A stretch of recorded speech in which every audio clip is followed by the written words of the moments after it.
Chapter 16 of the Separateness of the Divine and the Undivine.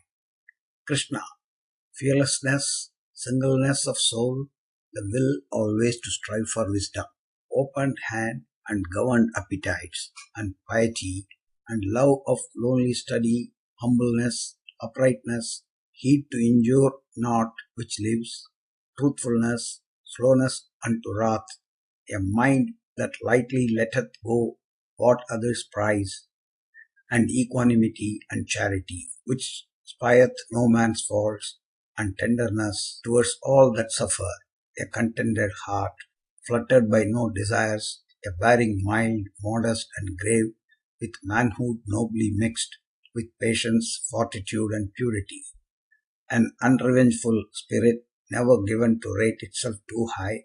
Such be the signs, O Indian Prince, of him whose feet are set on that fair path which leads to heavenly birth. Deceitfulness and arrogance and pride, quickness to anger, harsh and evil speech, and ignorance to its own darkness, these be the signs, my prince, of whose birth is fated for the regions of the vile. The heavenly birth brings to deliverance, so shouldst thou know, the birth with asuras brings into bondage. Be thou joyous, prince, whose lot is set apart for heavenly birth. Two stamps there are marked on all living men, divine and undivine.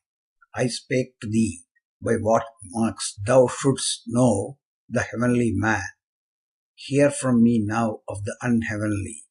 They comprehend not the unheavenly, how souls go forth from me, nor how they come back unto me. Nor is there truth in these, nor purity, nor rule of life.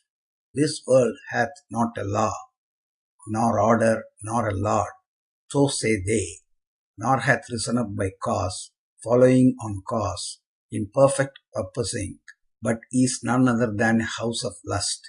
And this thing thinking, all those vain ones, of little wit, dark-minded, give themselves to evil deeds, the curses of their kind, surrendered to desires insatiable, full of deceitfulness, folly, and pride, in blindness cleaving to their errors, caught into the sinful course, they trust this lie, as it were true, this lie which leads to death, finding in pleasure all the good which is, and crying, here it finisheth.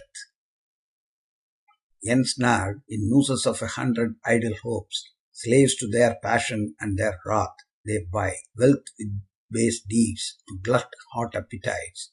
Thus much today, they say, we gained thereby. Such and such wish of heart shall have its fill. And this is ours, and the other shall be ours. Today we slew a foe, and we will slay our other enemy tomorrow. Look, are we not lords? Make we not goodly cheer? Is not our fortune famous, brave and great? Rich are we, proud born, what other men live like to us? Kill then for sacrifice, cast lorgies, and be merry.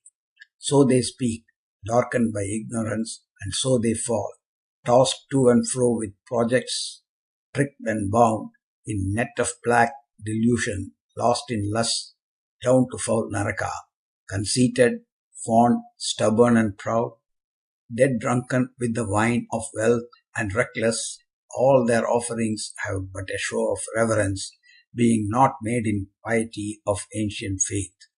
Thus vowed to selfhood, force, insolence, feasting, wrath, these my blasphemers, in the forms they wear, and in the forms they breed, my foemen are, hateful and hating, cruel, evil, vile, least of whom I cast down, again and yet again, at end of lives, into some devilish womb, whence, birth by birth, the devilish wombs respawn them, all beguiled, and till they find and worship me, my sweet prince, tread they not nether road.